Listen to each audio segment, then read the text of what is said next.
لما تعدى حدوده خدته النداهة لحد المكان الملعون ومات فيه. أنا مين؟ صاحبي مات في حادثة عربية تقريبا كده من شهر.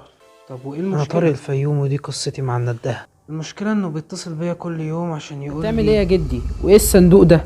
بص هنا يا محمود على اللي مكتوب. طب ولما بتروح له بتلاقيه؟ ده كلام انا مش فاهمه. ده صندوق هعمله عشان احبس فيه الخدام بتوع انعام. لا بس إبراهيم اللي بيجيب لنا الشاي على طول بيقول لي خالد لسه ماشي من شوية عشان استناك كتير. ودي تعويذة. طالما الصندوق مقفول هما مش هيقدروا يفتحوها ولا يخرجوا. خلاص يبقى هو لسه عايش ما ماتش. يا دكتور، يا دكتور، اللي هيخلينا اتجنن ان صاحب القهوة بيقول لي ان ابراهيم مات من سنة.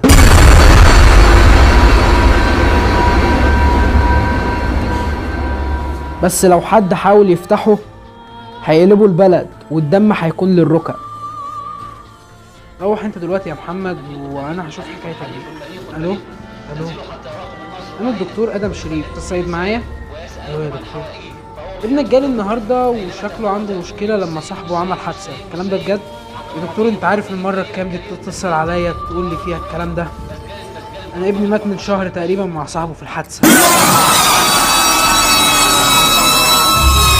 بحق عهدي وعهد جدي وأبي باسم السيف والكتاب بحق الأسماء 99 أطلب من خدام الأسماء العون بحق شمهورش وميمون بحق الجماجم السبعة المخبأة في الأقطار السبعة وخدامهم أأمركم أن تجتمعوا لدي. أأمركم بالحضور، أأمركم بالحضور، أأمركم بالحضور، أأمركم بالحضور.